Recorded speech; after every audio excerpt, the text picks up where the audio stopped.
ಆಚಾರ್ಯ ದೇವವಿರಚಿತ ಪದ್ಮನಂದಿ ಪಂಚವಿಂಶತಿಯಲ್ಲಿ ನಿಶ್ಚಯ ಪಂಚಾಶತದ ಅವಲೋಕನೆಯನ್ನು ಅಷ್ಟಾಂಗಿಕ ಮಹಾಪರ್ವದ ನಿಮಿತ್ತದಿಂದ ಅವಲೋಕನೆ ಮಾಡಲಾಗ್ತಾ ಇದೆ. ದುರ್ಲಕ್ಷಂ ಜಯತಿ ಪರಂ ಜ್ಯೋತಿರ್ವಾಚಾಂಗಕರೀಂದ್ರಾಣಾಂ ಜಲಮಿವ ವಜ್ರೇ ಯಸ್ಮಿನ್ ಲಬ್ಧೋ ಮಧ್ಯೋ ಬಹಿರ್ಲುಠತಿ ಮನಸೋ ಅಚಿತ್ಯಂ ವಾಚಾಂ ಅಗೋಚರಂ ಯನ್ಮಹಸ್ತನೋ ಭಿನ್ನಂ ಸ್ವಾನುಭವಮಾತ್ರದಮ್ಯಂ ಚಿದ್ರೂಪಂ ಅಮೂರ್ತಂ ಅವ್ಯಾಪ್ತಃ ಓರಾನಿ ಪರಿತ್ಯಕ್ತೆ ಮಜ್ಜತ್ಯಾನಂದಸಾಗರೇ ಮನಸಿ ಪ್ರತಿಭಾತಿ ಯತ್ತದೇಕಂ ಜಯತಿ ಪರಂ ಚಿನ್ಮಯಂ ಜ್ಯೋತಿಃ ಸ ಜಯತಿ ಗುರುರ್ಗರೀಯಾನ್ ಯಸ್ಯಾಮಲವಚನರಶ್ಮಿಭಿರ್ಜಗಿತಿ ನಶ್ಯತಿ ತನ್ಮೋಹತೋ ಯದೃಷಯೋ ದಿನಕರಾದೀನಃ ಆಸ್ತಾಂ ಜರಾದಿದುಃಖಂ ಸುಖಮಪೀಶೋ ವಿಷಯೋದ್ಭವಂ ಸತಾಂ ದುಃಖಂ ತೈರ್ಮನ್ಯತೆ ಸುಖಂ ಯತ್ತನ್ಮುಕ್ತೌ ಸಾ ಚ ದುಸ್ಸಾಧ್ಯಃ ಶ್ರುತಪರಿಚಿತಾನುಭೂತಂ ಸರ್ವಂ ಸರ್ವಸ್ಯ ಜನ್ಮನಿ ಸುಚಿರಂ ನ ತು ಮುಕ್ತಯೇತ್ರ ಸುಲಭಾ ಶುದ್ಧಾತ್ಮಜ್ಯೋತಿರುಪಲಬ್ಧಿಃ ಬೋಧೋಪಿ ಯತ್ರ ವಿರಲೋ ವೃತ್ತಿರ್ವಾಚಾಂ ಅಗೋಚರೇ ಬಾಢಂ ಅನುಭೂತಿಃ ತತ್ರ ಪುನಃ ದುರ್ಲಕ್ಷಾತ್ಮನಿ ಪರಮಂ ಗಹನಂ ವ್ಯವಹೃತಿರ್ಬೋಧಜನಬೋಧನಾಯ ಕರ್ಮಕ್ಷಯಾಯ ಶುದ್ಧನಯ ಸ್ವಾರ್ಥಂ ಮುಕ್ಷುರಹಮಿತಿ ವಕ್ಷೇ ತದಾಶ್ರಿತಂ ಕಿಂಚಿತ್. ಅರ್ಥ: ವ್ಯವಹಾರಣಯವು ಅಜ್ಞಾನಿ ಜನರಿಗೆ ಪ್ರತಿಬೋಧ ಮಾಡುವುದರ ಸಲುವಾಗಿ ಇದೆ. ಆದರೆ ಶುದ್ಧ ನಿಶ್ಚಯನಯವು ಕರ್ಮಗಳ ನಾಶದ ಕಾರಣವಿದೆ. ಆದುದರಿಂದ ಮೋಕ್ಷದ ಅಭಿಲಾಷೆ ಇರಿಸುವಂಥ ನಾನು ಎಂದರೆ ಪದ್ಮನಂದಿಯು ನನ್ನ ನಿಮಿತ್ತ ಶುದ್ಧ ನಿಶ್ಚಯನಯದ ಆಶ್ರಯದಿಂದ ಪ್ರಯೋಜನಭೂತವಿರುವ ಆತ್ಮಸ್ವರೂಪದ ವರ್ಣನೆ ಮಾಡುತ್ತೇನೆ. ಇಲ್ಲಿ ವ್ಯವಹಾರ ಮತ್ತು ನಿಶ್ಚಯದ ಸಮಾವೇಶ ಮಾಡಿದರು ಆಚಾರ್ಯ ದೇವರ. ವ್ಯವಹಾರಣೆಯ ಏನಿದೆ ಅದು ಅಜ್ಞಾನಿ ಜನರಿಗೆ ತಿಳಿಸಿಕೊಡುವುದರ ಸಲುವಾಗಿ ಇದೆ ಅಂಥೇಳಿ ಹೇಳಿದರು. ಅಬುಧಶ್ಯ ಬೋಧನಾರ್ಥಂ ಅಂಥೇಳಿ ಅಮೃತಚಂದ್ರಾಚಾರ್ಯ ದೇವು ಕೂಡ ಹೇಳಿದ್ದಾರೆ. ಮತ್ತು ಅನಾರ್ಯನಿಗೆ ಅನಾರ್ಯ ಭಾಷೆಯೊಳಗೆ ಹೇಳೋದ ಅಂಥೇಳಿ ಭಗವಾನ್ ಕುಂದ ದೇವು ಕೂಡ ಹೇಳಿದ್ದಾರೆ. ಇಲ್ಲಿ ಪದ್ಮನಂದಿ ದೇವು ಕೂಡ ಏನು ಹೇಳಿದರು, ವ್ಯವಹಾರಣೆಯ ಏನಿದೆ ಅದು ಅಜ್ಞಾನಿ ಜನರಿಗೆ ಪ್ರತಿಬೋಧನಾರ್ಥ ತಿಳಿಸಿಕೊಡುವ ಸಲುವಾಗಿ ಇದೆ. ಆದ್ರೆ ಅದರಿಂದ ಕರ್ಮದ ನಾಶ ಆಗುವುದಿಲ್ಲ. ಅರೆ ವ್ಯವಹಾರ ಯಾವುದು ಶುಭಾಚರಣೆ ಇದೆಯೋ, ಯಾವುದು ಈಗ ನಾವೆಲ್ಲ ಮಾಡ್ತಾ ಇದ್ದೇವೆಯೋ, ಕೇಳಿದ್ದೇವೆಯೋ, ನೋಡಿದ್ದೇವೆಯೋ, ಶ್ರುತ ಪರಿಚಿತ ಅನುಭೂತಿ ಇದೆಯಲ್ಲ ಅದು. ಅರ್ಥಾತ್ ಬಂಧದ ಕಾರಣ ಇದೆಯಲ್ಲ ಅದು. ಅರ್ಥಾತ್ ನೋಡ್ರಿ, ಜೈನ ದರ್ಶನದೊಳಗ ಮಿಥ್ಯಾತ್ವದ ಸದ್ಭಾವದಲ್ಲಿ ಬಂಧದ ಕಾರಣವನ್ನು ಏನು ಮುಖ್ಯ ಮಾಡಿ ಹೇಳ್ತಾರೋ ಅದೆಲ್ಲವೂ ಶುಭ ಭಾವರೂಪ ಇದೆ. ಅಶುಭದ ಮಾತ ಬಂಧದ ಕಾರಣ ಅಂಥೇಳಿ ಹೇಳಬೇಕಾದಂಥ ಅವಶ್ಯಕತೆ ಜೈನರ ಸಲುವಾಗಿ ಇರುವುದಿಲ್ಲ. ಜಿನೇಂದ್ರ ಪ್ರಭುವಿನ ಶಾಸನದ ಸನಿಹಕ್ಕೆ ಬಂದಿರುವವರ ಸಲುವಾಗಿ ವಿಷಯ ಕಷಾಯಗಳ ಪರಿಣಾಮ ಶರೀರದ ಏಕತ್ವ ಬುದ್ಧಿ, ಸಂಸಾರ, ಭೋಗ, ಪರಿವಾರಗಳಿಗೆ ಸಂಬಂಧಿಸಿದ ಯಾವ ಅಶುಭ ಭಾವ ಇದಾವೆಯೋ ಅವುಗಳನ್ನು ಬಂಧದ ಕಾರಣ ಅಂಥೇಳಿ ಹೇಳಲಿಲ್ಲ. ಬಂಧದ ಕಾರಣ ಅಂಥೇಳಿ ಯಾವುಗಳನ್ನು ಹೇಳಿದ್ರು? ಶುಭ ಪರಿಣಾಮ, ಶುಭ ಅನುಷ್ಠಾನ, ದಯೆ, ದಾನ, ವ್ರತ, ಭಕ್ತಿ, ಪೂಜೆ, ಸ್ವಾಧ್ಯಾಯ, ವ್ರತ ಇವೆಲ್ಲ ಏನದವು? ಬಂಧದ ಕಾರಣ ಅದಾವು. ಯಾರಿಗೆ? ಯಾರು ಜಿನಶಾಸನದ ಸಮೀಪ ಬಂದಿದ್ದಾರೋ, ಮಹಾಭಾಗ್ಯದಿಂದ ಜೈನ ಕುಲದೊಳಗೆ ಉತ್ಪನ್ನ ಆಗಿದ್ದಾರೋ ಅವ್ರ ಸಲುವಾಗಿ. ಬಂಧದ ಕಾರಣ ಯಾವುದವು?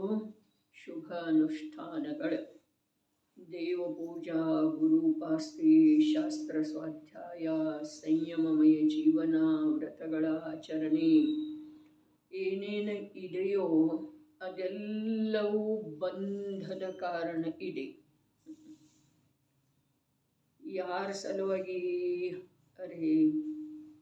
ಜೈನ ಕುಲದೊಳಗೆ ಉತ್ಪನ್ನ ಆಗಿ ಜಿನಶಾಸನದ ಸಮೀಪಕ್ಕೆ ಯಾರು ಬಂದಿದ್ದಾರೋ ಅವರ ಸಲುವಾಗಿ.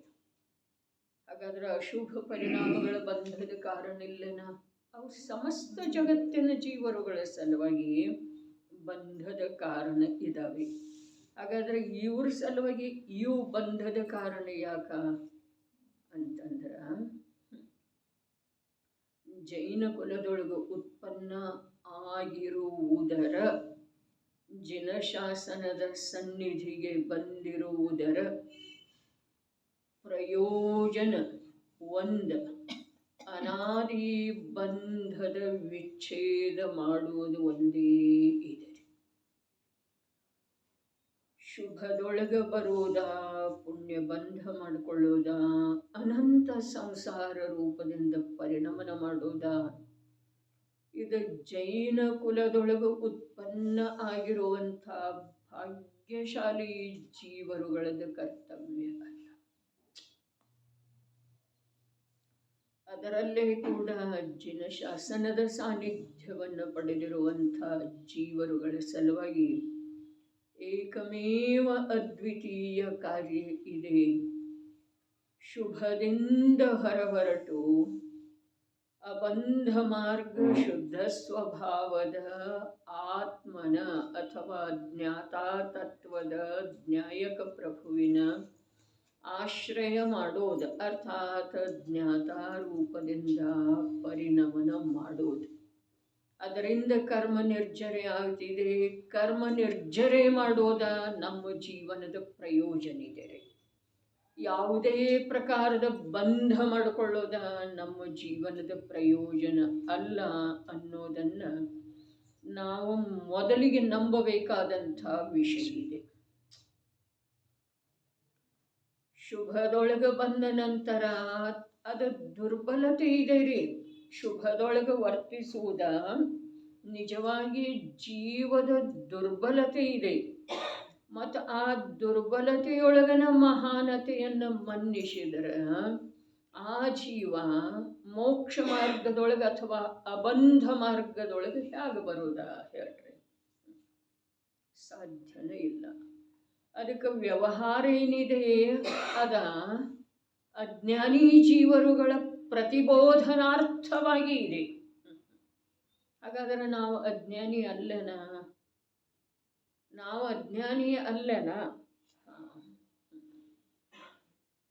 ನಾವು ಅಜ್ಞಾನಿನೇ ಇದ್ದೇವೆ. ಅಜ್ಞಾನಿನೇ ಇದ್ರೂ ಕೂಡ ನಮಗೆ ಅಜ್ಞಾನವನ್ನು ಶಾಶ್ವತವಾಗಿ ಬಿಟ್ಟುಕೊಡುವಂಥ ಅಭಿಪ್ರಾಯ ಇರುವುದು ಅವಶ್ಯಕ ಇದೆ. ಹಾಗಾದ್ರೆ ವ್ಯವಹಾರ ಮಾರ್ಗದೊಳಗ ಆಚರಣೆ ಮಾಡ್ತಾ ಮಾಡ್ತಾ ನಿಶ್ಚಯ ಮಾರ್ಗದ ಕಡೆಗೆ ದೃಷ್ಟಿ ಇಟ್ಟರೆ, ಅರ್ಥಾತ್ ಶುದ್ಧ ಸ್ವರೂಪದ ಕಡೆಗೆ, ಜ್ಞಾತ ಸ್ವರೂಪದ ಕಡೆಗೆ, ಅರೂಪೀಯ ಅನಂತ ಗುಣ ನಿಧಾನನಾದಂಥ ನಿಜ ತತ್ವದ ಕಡೆಗೆ ದೃಷ್ಟಿ ಇಟ್ಕೊಂಡ ಶುಭಾಚರಣೆಯ ರೂಪದಿಂದ ವರ್ತಿಸೋದ ವ್ಯವಹಾರ ಮೋಕ್ಷ ಮಾರ್ಗ ರೂಪವನ್ನು, ವ್ಯವಹಾರ ಮೋಕ್ಷ ಮಾರ್ಗದ ಪ್ರವೃತ್ತಿಯನ್ನು ಯಾವುದೇ ಕಾರಣದಿಂದ ಬಿಟ್ಟುಕೊಡದೆ ಇರೋದ, ಇದು ನಮ್ಮ ಜೀವನದ ಧ್ಯೇಯ ಆಗಬೇಕ್ರಿ.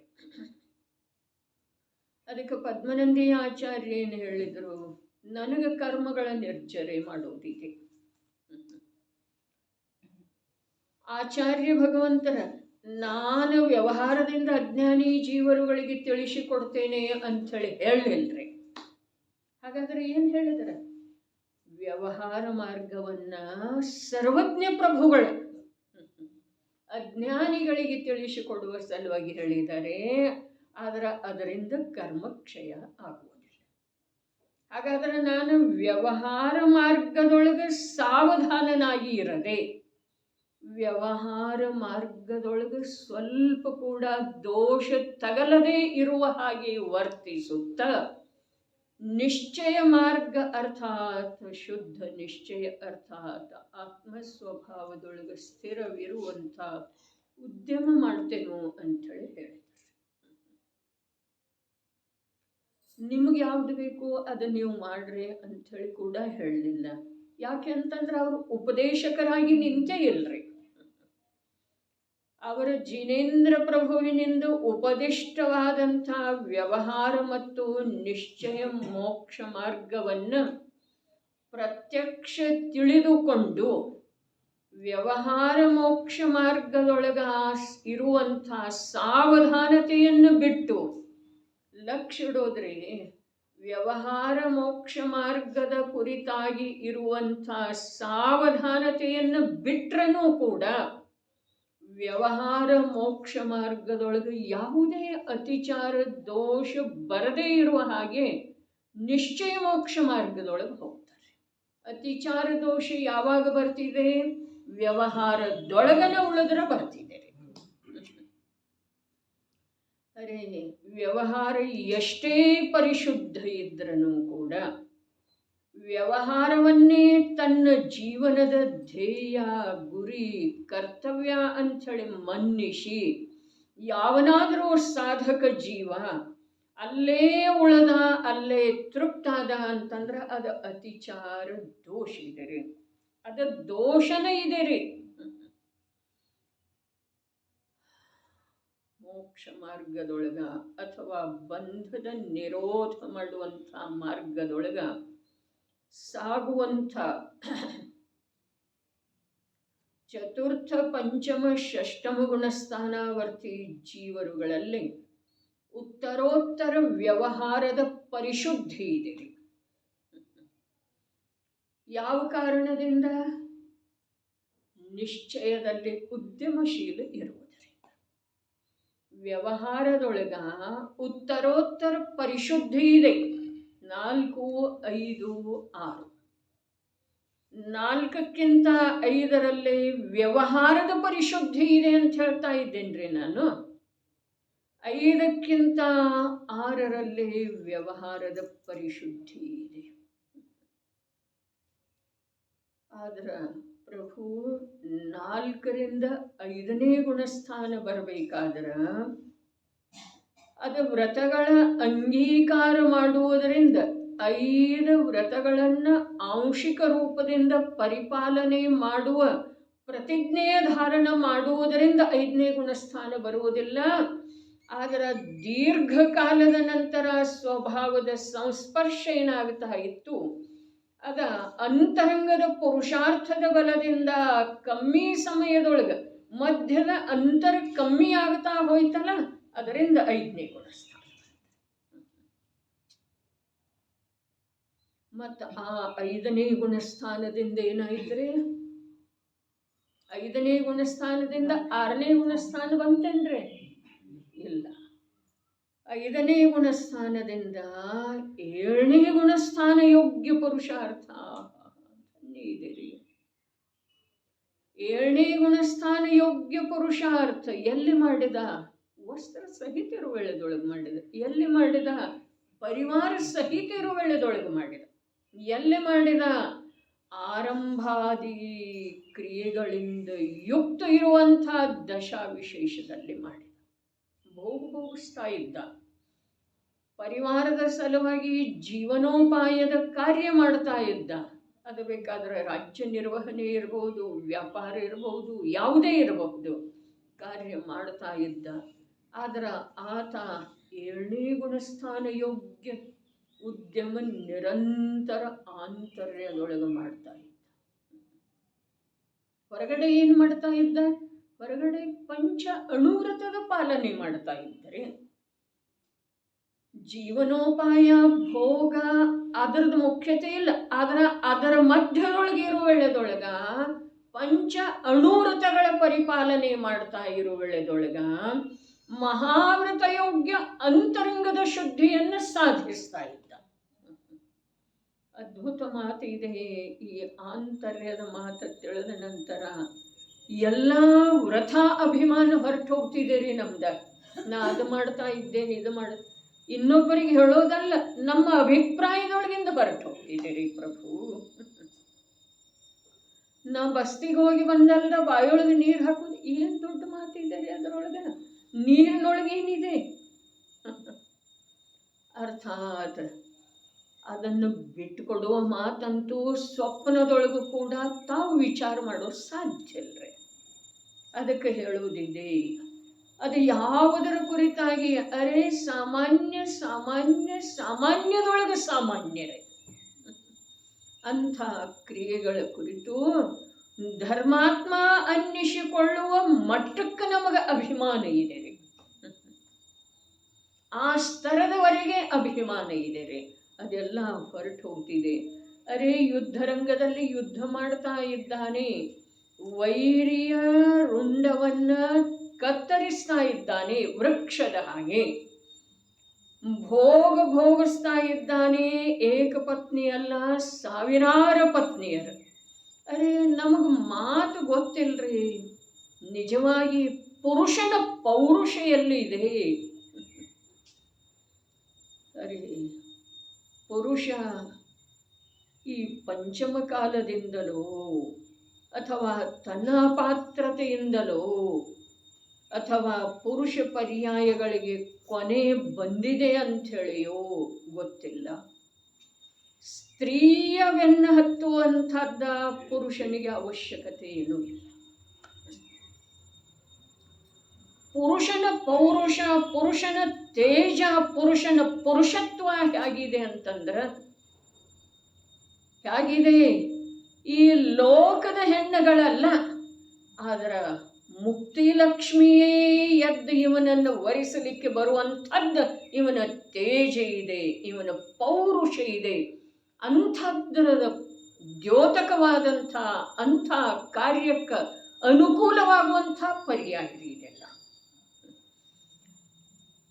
ಆದರೆ ಮಾನವೀಯ ದೃಷ್ಟಿಯಿಂದ ಪತ್ನಿಗೆ ಸಹಾಯ ಮಾಡುವ ಮಾತು ಬೇರೆ ಇದೆ. ಯಾವುದೋ ಹೀನ ಭಾವದಿಂದ ಹೆಣ್ಣಿನ ಬೆನ್ನ ಹತ್ತೋದ ನಿಜವಾಗಿ ಪುರುಷನಿಗೆ ಶೋಭಾದಾಯಕ ಇಲ್ಲ. ಭರತೇಶ ವೈಭವ ನೋಡಿದರ, ಸ್ವಲ್ಪ ಸ್ವಲ್ಪ ಅವಲೋಕನೆ ಮಾಡಿದರ ತಮಗೆ ತಿಳಿದು ಬರಬಹುದು. ಆ ಭರತೇಶನ ಪತ್ನಿಯರ ಯಾವ ರೀತಿ ಭರತೇಶನಲ್ಲೇ ಆಸಕ್ತಿ ಇದ್ದರು.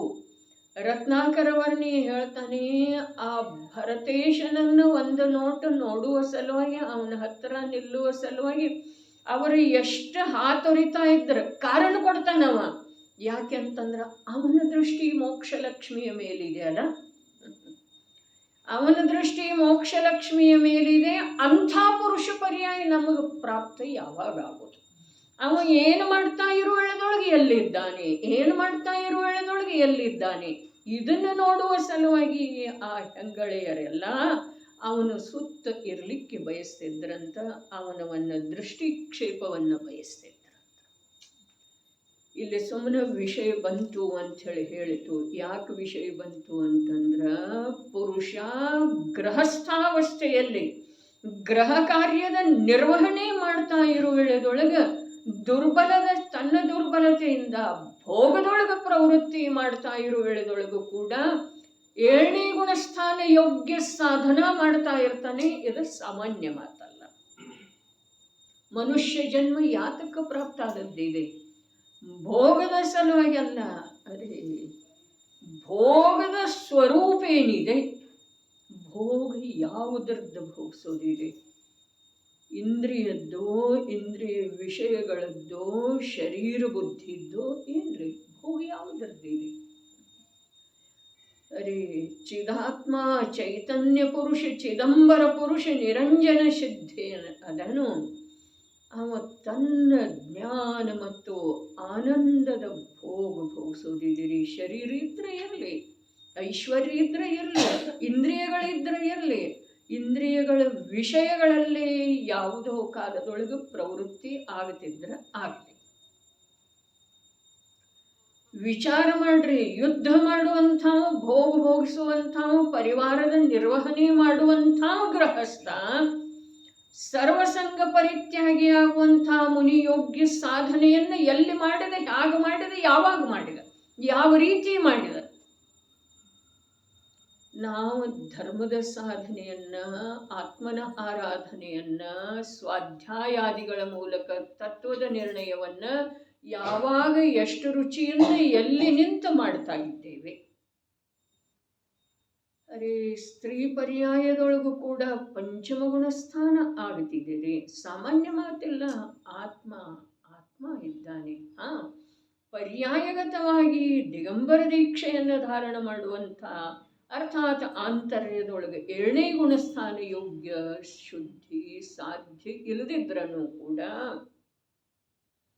ಅನಂತ ಸಂಸಾರಕ್ಕೆ ಕೊನೆ ತರುವಂಥ, ಮೋಕ್ಷ ಮಾರ್ಗದಲ್ಲಿ ಅರ್ಧ ಗಮನ ಮಾಡುವಂಥ ಯೋಗ್ಯತೆ ಸ್ತ್ರೀ ಪರ್ಯಾಯವನ್ನು ಧಾರಣ ಮಾಡಿರುವಂಥ ಜೀವನಿಗೆ ಕೂಡ ಇದೆ.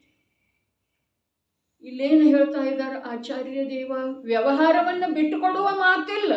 ವ್ಯವಹಾರವನ್ನು ಬಿಟ್ರೆ ಭ್ರಷ್ಟ ಆಗ್ತಾನ್ರಿ ಜೀವ.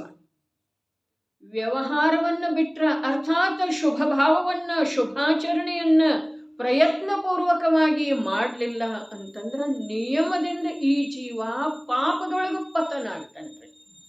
ಬೇರೆ ಮಾರ್ಗನೇ ಇಲ್ರಿ ಪ್ರಭು, ಬೇರೆ ಮಾರ್ಗನೇ ಇಲ್ಲ. ಆದ್ರೆ ವ್ಯವಹಾರದೊಳಗೆ ಅತ್ಯಂತ ಸಾವಧಾನ. ಶಬ್ದ ಅದೇ ಇದೆ, ಆ ಶಬ್ದದ ಅರ್ಥ ತಿಳ್ಕೊಳ್ಳೋದು. ವ್ಯವಹಾರದಲ್ಲಿ ಅತ್ಯಂತ ಸಾವಧಾನ ಇರುವೆಳೆದೊಳಗೆ ಕೂಡ ವ್ಯವಹಾರದೊಳಗೆ ಅತಿಚಾರ ದೋಷ ಬರದೇ ಇರುವ ಹಾಗೆ ನಿಶ್ಚಯದ ಕಡೆಗೆ ಹೋಗೋದಿದ್ದೀರಿ. ಸಾಮಾನ್ಯ ಮಾತಿಲ್ಲ. 4 ಬಾರಿ ಬಂತು ಅಷ್ಟಾನ್ನಿಕದೊಳಗ. ಮಕ್ಕಳ ಆಟ ಅಲ್ಲ ಧರ್ಮ ಅಂತಂದ್ರೆ. ನಾವು ಮಕ್ಕಳಿಗಿಂತಲೂ ಥಿಲ್ಲರ ಬುದ್ಧಿಯಿಂದ ಧರ್ಮಾಚರಣೆ ಮಾಡಲಿಕ್ಕೆ ಹೊರಟಿದ್ದೇವೆ.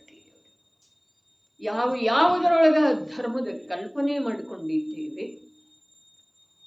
ಅರೆ ಅದೆಷ್ಟು ಒಳಗ ಆಳದೊಳಗಿದೆ ಹೇಳಿದ್ರು ವಜ್ರದೊಳಗೆ ನೀರು ಪ್ರವೇಶ ಮಾಡೋ ಸಾಧ್ಯ. ದೃಷ್ಟಾಂತ ಎಂಥದ್ದು? ಮಂಗಲಾಚರಣೆಯ ರೂಪದಿಂದ ಅಥವಾ ಅಧ್ಯಾಯದ ಆರಂಭದೊಳಗೆ ದೃಷ್ಟಾಂತ ಕೊಟ್ಟರು. ವಜ್ರದೊಳಗೆ ನೀರು ಪ್ರವೇಶ ಮಾಡೋಕ್ಕೆ ಸಾಧ್ಯ ಇಲ್ಲ. ಯಾಕೆ? ಅದಕ್ಕೆ ನೀರಿನಿಂದ ನಿರ್ಮಲ ಆಗಬೇಕಾದಂಥ ಅವಶ್ಯಕತೆ.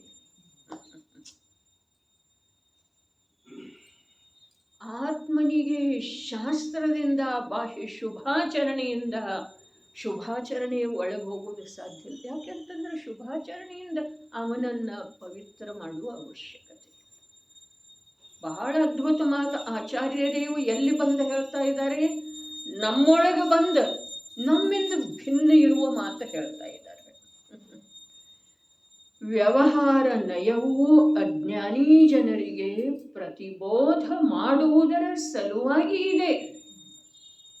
ಆದರೆ ಶುದ್ಧ ನಿಶ್ಚಯ ನಯವು ಕರ್ಮಗಳ ನಾಶದ ಕಾರಣವಿದೆ. ಶುದ್ಧ ನಿಶ್ಚಯ ನಯವು ಕರ್ಮಗಳ ನಾಶದ ಕಾರಣವಿದೆ. ಶುದ್ಧ ನಿಶ್ಚಯ ನಯ ಅಂತಂದ್ರೆ ಏನ? ಶುದ್ಧ ನಿಶ್ಚಯ ನಯ ಅಂತಂದ್ರೆ ಏನ? ಪರ್ಯಾಯ ಯಾವುದರದ್ದೂ ಗೊಡವೆಗೆ ಹೋಗದೇ ಇರೋದು. ಪರಪದಾರ್ಥ ರೂಪದ ದೇವಶಾಸ್ತ್ರ ಗುರುಗಳ ಅವಲಂಬನೆ ಮಾಡದೇ ಇರೋದು. ಪರಪದಾರ್ಥ ರೂಪದ ದೇವಶಾಸ್ತ್ರ ಗುರುಗಳ ಅಭಿರುಚಿ, ರುಚಿ, ಮಹಿಮೆ ಧಾರಣ ಮಾಡದೇ ಇರೋದು. ಸ್ವಪದಾರ್ಥದ ಕುರಿತಾಗಿ ಯಾವುದೇ ಪ್ರಕಾರದ ವಿಕಲ್ಪ ಮಾಡದೇ ಇರೋದು. ಇದೇನಿದೆ? ಶುದ್ಧ ನಿಶ್ಚಯ ನಯ ಇದೆ. ಅದರಿಂದ ಏನು ವರ್ತಮಾನದ ಜ್ಞಾನ ಏನು ಮಾಡೋದ? ಇನ್ನೊಂದ್ಸಲ ಹೇಳ್ತೇನೆ. ಪರಪದಾರ್ಥ ರೂಪವಿರುವಂತಹ ದೇವಶಾಸ್ತ್ರ ಗುರುಗಳ ಮಹಿಮೆ ಮಾಡದೇ ಇರೋದು. ಸ್ವಪದಾರ್ಥದ ಕುರಿತು ಯಾವ ವಿಕಲ್ಪ ಮಾಡದೇ ಇರೋದು. ಲಕ್ಷ್ಯದೊಳಗೆ ಬರ್ತಿದೆ ಅಂದ್ಕೊಳ್ತೇನೆ. ಪರಪದಾರ್ಥ ರೂಪವಿರುವ ದೇವಶಾಸ್ತ್ರ ಗುರು, ವೀತರಾಗದೇವ ನಿರ್ಗ್ರಂಥ ಗುರು ಸಿದ್ಧಾಂತ ಶಾಸ್ತ್ರಕ್ಕೆ ಸಂಬಂಧಿಸಿದಾಗೆ ಮಹಿಮೆ ಮಾಡದೇ ಇರೋದು. ಸ್ವಪದಾರ್ಥದ ಕುರಿತು ವಿಕಲ್ಪ ಮಾಡದೇ ಇರೋದು. ಅಂಥ ಜ್ಞಾನ ಏನಿದೆ ಅದು ಶುದ್ಧ ನಿಶ್ಚಯನೇ ಇದೆ. ಆ ಜ್ಞಾನದಿಂದ ಕರ್ಮಗಳ ನಿರ್ಜರೆ ಆಗ್ತಿದೆ. ಹಾಗಾದರೆ ಆ ಜ್ಞಾನ ಯಾವಾಗ ಆಗೋದ್ರೆ? ಆ ಪ್ರಕಾರ ಪರಪದಾರ್ಥ ರೂಪವಿರುವ ದೇವಶಾಸ್ತ್ರ ಗುರುಗಳ ಮಹಿಮೆ ಬಾರದೇ ಇರೋದು. ಅರ್ಥಾತ್ ಅವರನ್ನು ದೃಷ್ಟಿಯೊಳಗೆ ಧಾರಣ ಮಾಡಿ ಅವರೇನು ಮಾಡ್ತಾ ಇದ್ದಾರೆ, ಏನು ಹೇಳ್ತಾ ಇದ್ದಾರೆ, ಇದರ ಕಡೆಗೆ ಸಾವಧಾನ ಇದ್ರನ ಸಾಧ್ಯ ಇದೆ ಅಲ್ಲ. ಏನು ದೇವಶಾಸ್ತ್ರ ಗುರುಗಳ ಮಹಿಮೆ ಬಾರದೇ ಇರೋದಂತಂದ್ರೆ ಅವ್ರನ್ನ ಬಿಟ್ಟುಕೊಟ್ಟು ಎಲ್ಲರೇ ದೂರ ಹೋಗೋದ್ರಿ. ಭವಕಾನನದೊಳಗ ಮಲಿನ ಭಾವವೆಂಬ ಕಾನನದೊಳಗೆ ಹೋಗೋದೇನ್ರಿ? ದೇವ ವೀತರಾಗದೇವನ ಸಾನ್ನಿಧ್ಯದೊಳಗಿದ್ದುಕೊಂಡು ವೀತರಾಗದೇವನ ವೀತರಾಗ ಭಾವದ ಪ್ರಕಟತೆಗೆ ಏನು ಅವರು ಮಾಡ್ತಾ ಇದ್ದಾರೆ, ವೀತರಾಗ ಭಾವ ಭಾವ ಭಾವ ಪ್ರವಹಿಸ್ತಾ ಇದೆ. ಅದಕ್ಕೆ ಕಾರಣ ಅಲ್ಲಿ ಏನು ನಡೆದದ್ದು ಇದೆ ಅದನ್ನು ನೋಡಿ ತಾನು ಕೂಡ ಯಾವುದೇ ಪರದ್ರವ್ಯ ಪರಭಾವ ಅವುಗಳ ಮಹಿಮೆ ಮಾಡದ್ದೇ. ಅರೆ ಶಬ್ದ ಹೀಗೆ ಇರೋದ್ರೆ ಅದರ ಶಬ್ದದ ಮರ್ಮವನ್ನ ತಿಳಿಯುವಂಥವ ತಿಳಿಬೇಕ್ರೆ. ಮರ್ಮವನ್ನ ತಿಳಿಯುವಂಥವ ತಿಳಿಯೋದಿದೆ. ತಿಳಿಯೋದು ಯಾವನಿಗೆ ಅವಶ್ಯಕ ಅನಿಸಿದೆಯೋ ಅವ ತಿಳಿತಾನ್ರಿ. ಅವಶ್ಯಕವಾಗಿ ಯಾವಾಗ ಭಾಸ ಆಗ್ತಿದೆಯೋ ಆವಾಗ ತಿಳಿಯೋ ಸಾಧ್ಯ ಇದೆ. ಶಬ್ದ ಹೀಗೆ ಇರೋದು. ವೀತರಾಗದೇವ ಶಾಸ್ತ್ರ ಗುರುವಿನ ಸಾನ್ನಿಧ್ಯವನ್ನು ಬಿಟ್ಟುಕೊಟ್ಟು ಅವನ ಉಪಯೋಗ ಹೊರಗೆ ಉಳಿತು ಅಂತಂದ್ರೆ ಯಾವುದೂ ಸಾಧ್ಯ ಇಲ್ಲ. ವೀತರಾಗದೇವ ಶಾಸ್ತ್ರ ಗುರುಗಳ ಅವನ ಬುದ್ಧಿಯ ಹತ್ತಿರದಲ್ಲಿ ಇರೋದೇನಿದೆ ಇದು ವ್ಯವಹಾರ ಇದೆ. ಮತ್ತು ಅದರ ಕಾರಣದಿಂದ ಶುದ್ಧಾತ್ಮನ ಕುರಿತು ನಿಜ ತತ್ವದ ಕುರಿತು ನಿರ್ವಿಕಲ್ಪ ಉಳಿಯೋದೇನಿದೆ ಇದು ಕರ್ಮಕ್ಷಯದ ಕಾರಣ ರೂಪವಿರುವ ನಿಶ್ಚಯ ಇದೆ. ತಿಳಿತೇನೆ. ಆಚಾರ್ಯದೇವ ಅದನ್ನೇ ಹೇಳ್ತಾರೆ. ವ್ಯವಹಾರ ಬಿಟ್ಟಿದ್ದಾರೇನ್ರಿ? ದಶಭಕ್ತಿ, ಸಿದ್ಧಭಕ್ತಿ, 6 ಅವಶ್ಯಕ ಇವುಗಳನ್ನೆಲ್ಲ ಬಿಟ್ಟಿದ್ದಾರೇನ್ರಿ? ಅವರ 3 ಗುಪ್ತಿ, 5 ಸಮಿತಿ ಇವುಗಳನ್ನೆಲ್ಲ ಬಿಟ್ಟಿದ್ದಾರೇನ್ರಿ? ಅವುಗಳಲ್ಲೇ ವಿಕಲ್ಪ ಇದೆ ಏನ್ರಿ? ಏನಿದೆ? ಧರ್ಮ ಸೂಕ್ಷ್ಮ ಸೂಕ್ಷ್ಮ ಸೂಕ್ಷ್ಮಾತಿ ಸೂಕ್ಷ್ಮ ಇದೆ ರೀ. ಶಬ್ದದಿಂದ ವಿಕಲ್ಪದಿಂದ ಅದರ ಸ್ವರೂಪ ತಿಳಿದು ಬರೋ ಸಾಧ್ಯ ಇಲ್ಲ. ಅದರ ಶಬ್ದ ಮತ್ತು ಅದರ ಕುರಿತಾಗಿ ಸ್ವರೂಪದ ಕುರಿತಾಗಿ ಯಾವ ವಿಕಲ್ಪ ಇದೆಯಲ್ಲ ಅದ ದೂರ ಹೋಗದೇ ಇರುವ ಸಲುವಾಗಿ ರಕ್ಷಣೆ ಮಾಡುವಂಥದ್ದು ಕವಚ ಇದೆ. ಉಪಯೋಗ ದೂರ ಹೊರಟು ಹೋಗದೇ ಇರುವ ಸಲುವಾಗಿ ರಕ್ಷಣೆ ಮಾಡುವಂಥ ಕವಚ ಯಾವುದ? ದೇವಶಾಸ್ತ್ರ ಗುರುವಿನ ಸಾನ್ನಿಧ್ಯ ರೂಪದ ಪರಿಣಾಮದೊಳಗ, ಬುದ್ಧಿಯೊಳಗ ಯಾವ ಸಾನ್ನಿಧ್ಯ ಇದೆಯಲ್ಲ ಆ ವ್ಯವಹಾರ ಈ ಜೀವದ ಯಾವ ಜ್ಞಾನದೊಳಗ ಸ್ವಭಾವದ ಕುರಿತು ವಿಕಲ್ಪ ಇದೆಯಲ್ಲ ಅದು ನಿರ್ವಿಕಲ್ಪ ಆಗುವ ಸಲುವಾಗಿ ರಕ್ಷಕ ಇದೆ ರೀ, ಕವಚ ಇದೆ. ಯಾವಾಗ ಜೀವ ಸಲ್ಲೇಖನ ತಗೊಳ್ತಾರಲ್ಲ ಆಗ ನಿರ್ಯಾಪಕ ಆಚಾರ್ಯರ ಅವನಿಗೆ ಕವಚ ತೊಡಸ್ತಾರ. ಎಂಥ ಕವಚ, ಎಂಥ ಕವಚ! ಅರೆ ಇಲ್ಲಿಯವರೆಗೆ ಯಾವ ಅವನೇ ಅಭ್ಯಾಸ ಮಾಡಿ ಶುದ್ಧಾತ್ಮನಲ್ಲೇ ನಿರಂತರ ಉಳಿಯುವ ರೂಪದ ಉದ್ಯಮ ಮಾಡಿದ್ದೋ ಅಲ್ಲಿಂದ ಹೊರಗೆ ಬರದೇ ಇರುವ ಹಾಗೆ ಒಂದಿಷ್ಟು ಹೊರಗೆ ಬಂದ್ರೂ ಅದಕ್ಕಿಂತ ಹೊರಗೆ ಬರದೇ ಇರುವ ಹಾಗೆ ಅಲ್ಲಿ ಉಪದೇಶ ಮೊದಲಾದವುಗಳ ರೂಪದ ಕವಚ ವಿಚಾರ ಮಾಡೋದು. ವ್ಯವಹಾರ ಇಲ್ಲದ ವ್ಯವಹಾರವನ್ನು ಬಿಟ್ಟು ಹಾಕೊಡವ್ರಿ ನೀವು. ವ್ಯವಹಾರ ಇಲ್ಲದ ವ್ಯವಹಾರ ರುಚಿಯನ್ನು ಹೇಗೆ ಬಿಡವ್ರಿ? ವ್ಯವಹಾರ ಇದ್ದಾಗನ,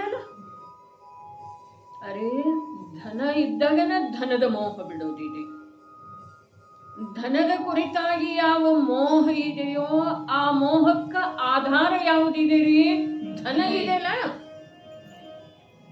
ಧನದ ಮೋಹಕ್ಕೆ ಸಂಬಂಧಿಸಿದ ಹಾಗೆ ಅದರ ಆಧಾರ ಯಾವ ಪ್ರಕಾರ ಧನ ಇದೆಯೋ ಆ ಪ್ರಕಾರ ವ್ಯವಹಾರದ ರುಚಿಗೆ ಸಂಬಂಧಿಸಿದ ಹಾಗೆ ಆಧಾರ ರೂಪದಿಂದ ದೇವಶಾಸ್ತ್ರ ಗುರುಗಳ ಸಾನ್ನಿಧ್ಯ ರೂಪದ ಆಧಾರ ಇದೆ ರೀ. ಅದನ್ನು ಬಿಡೋದು ಯಾವಾಗ? ಅಲ್ಲಿ ಆಧಾರ ಇರುವೆಳೆದೊಳಗನ. ಅರೆ ಯಾವ ಪ್ರಕಾರ ಮಗು ತಾಯಿಯ ಕೈ ಹಿಡಿದುಕೊಂಡು ನಡೀತಾ ಇರುವೆಳೆದೊಳಗನ ಸ್ವಲ್ಪ ಸ್ವಲ್ಪ ಬಿಡ್ಲಿಕ್ಕೆ ಪ್ರಯತ್ನ ಮಾಡ್ತಿದೆ. ತಾಯಿಯ ಹತ್ತಿರ ಇರುವೆಳೆಗಳು ಎದ್ದು ನಿಲ್ಲುತ್ತಿದೆಯಲ್ಲ, ಗೋಡೆ ಹಿಡ್ಕೊಂಡ ಸೋಫಾ ಹಿಡ್ಕೊಂಡ ಮಗು ಎದ್ದು ನಿಲ್ಲುತ್ತಿದೆಯಲ್ಲ, ಅವಾಗ ಏನು ಮಾಡ್ತಿದೆ? ಕ್ರಮದಿಂದ ಅದಕ್ಕೆ ವಿಶ್ವಾಸ ಆದ್ಮೇಲೆ ಅದನ್ನು ಬಿಡುವ ಪ್ರಯತ್ನ ಮಾಡ್ತಿದೆ. ಅರೆ ಆಧಾರನೇ ಇಲ್ಲದೆ ಇರುವೆಳೆದೊಳಗೆ ಎದ್ದು ನಿಲ್ಲೋದಿನ್ನ ಸಾಧ್ಯನೇ ಇಲ್ಲ. ಇನ್ನೂ ಮಲ್ಕೊಂಡಿದೆ ತೊಟ್ಲೊಳಗೆ 3 ತಿಂಗಳ ಮಗು. ಅದೇನು ಸೋಫಾ ಅಥವಾ ಗೋಡೆ ಬಿಟ್ಟು ನಡೆಯೋ ಪ್ರಯತ್ನ ಹಿಡ್ಕೊಂಡೇ ಇಲ್ರಲ್ಲ. ಅರೆ ಯಾರಿಲ್ಲಿ? ಅದಕ್ಕೆ ಪ್ರಾರಂಭದೊಳಗೆ ಹೇಳಿತು, ಜೈನ ಕುಲದೊಳಗೆ ಉತ್ಪನ್ನ ಆಗಿದ್ದಾರೆ, ಜಿನ ಶಾಸನದ ಸಾನ್ನಿಧ್ಯಕ್ಕೆ ಬಂದಿದ್ದಾರೆ. ಅವರ ಸಲುವಾಗಿ ಉಪದೇಶ ಏನಿದೆ? ವ್ಯವಹಾರದೊಳಗಿನ ಸಾವಧಾನತೆಯನ್ನ ಬಿಟ್ಟುಕೊಟ್ಟ, ವ್ಯವಹಾರದೊಳಗೆ ಯಾವುದೇ ಪ್ರಕಾರದ ಚ್ಯುತಿ, ವ್ಯವಹಾರದೊಳಗೆ ಯಾವುದೇ ಪ್ರಕಾರದ ಅತಿಚಾರ ದೋಷ ಬರದೇ ಇರುವ ಹಾಗೆ ಕರ್ಮ ನಿರ್ಜರೆಯ ಕಾರಣವಿರುವಂತಹ ಜ್ಞಾನದ ನಿರ್ಮಲತೆಯನ್ನು, ಶುದ್ಧ ಜ್ಞಾನವನ್ನ ಸಾಧಿಸೋದಿದೆ. ಜ್ಞಾನ ಶುದ್ಧ ಯಾವಾಗಾಯಿತು? ಆ ವ್ಯವಹಾರದಲ್ಲೇ ಸಾವಧಾನತೆಯನ್ನು ಬಿಟ್ಟಿತಲ್ಲ ಆವಾಗ ಶುದ್ಧ. ಬಿಡೋದ ಶುದ್ಧ ಇದೆ. ವ್ಯವಹಾರದೊಳಗನ ಅಭಿಮಾನ ಅಥವಾ ವ್ಯವಹಾರದೊಳಗನ ಧನ್ಯತೆ ಮನ್ನಿಸುವಂತಹ ಜ್ಞಾನ ಏನಿದೆ ಅದು ಅಶುದ್ಧ ಇದೆ. ಅಶುದ್ಧ ಇದೆ. ಏನು ಹೇಳ್ತಾರೆ ನೋಡ್ರಿ, ಬಹಳ ಅದ್ಭುತ ಕಥನ್.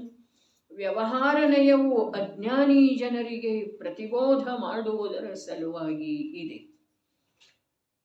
ಆದರೆ ಅವರ ನಾನಂತೂ ಅಜ್ಞಾನಿ ಇಲ್ಲ ಅನ್ನೋದು ಅವರು ಘೋಷಣೆ ಮಾಡಿದ್ರು ಅಥವಾ ಇಲ್ರಿ? ಪದ್ಮನಂದಿ ಆಚಾರ್ಯ ನಾನಂತೂ ಅಜ್ಞಾನಿ ಇಲ್ಲಲ್ಲ.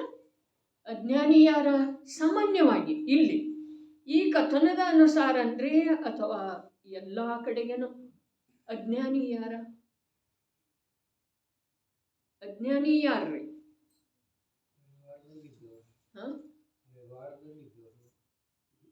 ವ್ಯವಹಾರದಲ್ಲಿ ಇರೋರು ಅಜ್ಞಾನಿ ಅಲ್ಲ. ಅಜ್ಞಾನಿ ಯಾರ ಅಂತಂದ್ರ ವ್ಯವಹಾರದೊಳಗೂ ಕೂಡ ಯಾರಿಗೆ ಬರುವುದು ಇನ್ನೂ ಆಗಿಲ್ಲ, ವ್ಯವಹಾರದೊಳಗೂ ಕೂಡ ಯಾರು ಇನ್ನೂ ಪಾದಾರ್ಪಣೆ ಮಾಡಿಲ್ಲ, ಅವರ ಅಜ್ಞಾನಿ ಅದಾರೆ. ಉಪಯೋಗದ ಅಪೇಕ್ಷಾದಿಂದ ಹೇಳ್ರ ಅಶುಭದೊಳಗನ ಸಂಸಾರ ಶರೀರ ಭೋಗದೊಳಗನ ಯಾರು ಅದಾರು ಅವ್ರು ಲೋಕದೊಳಗೆ ಬಹಳಷ್ಟು ಬುದ್ಧಿವಂತಿದ್ರೂ ಅಜ್ಞಾನಿ ಅದಾರ್ರಿ. ತಿಳಿತೇನ್ರಿ? ಸಂಸಾರ ಶರೀರ ಭೋಗ ಲೌಕಿಕ ವಿದ್ಯೆ ಧನಾರ್ಜನೆ ಜೀವನ ಹೇಗೆ ಮಾಡೋದು ಅಪಮಾನ ಆಗದೆ ಇರುವ ಹಾಗೆ ರೋಗ ಬರದೇ ಇರುವ ಹಾಗೆ ಯಾರ ಬುದ್ಧಿ ನಡೆಸ್ತಾ ಇದಾರಲ್ಲ ಅವರ ಅಜ್ಞಾನಿ ಅದಾರ. ಬೇಕಾದಷ್ಟು ಜ್ಞಾನಿ ಇರಲಿ ಅವರ ಅನ್ಯ ಕ್ಷೇತ್ರದೊಳಗ.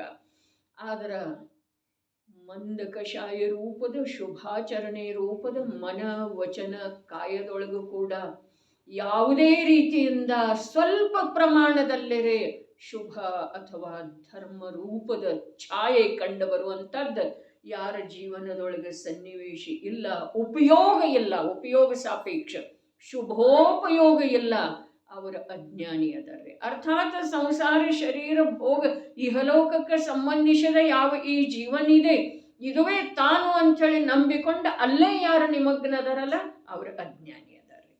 ಇನ್ನು ವ್ಯವಹಾರದೊಳಗ ಧರ್ಮ ಅಂಥೇಳಿ ತಿಳಿತಾರಲ್ಲ ಅವರು ಮಿಥ್ಯಾದೃಷ್ಟಿ ಅದಾರ್ರಿ.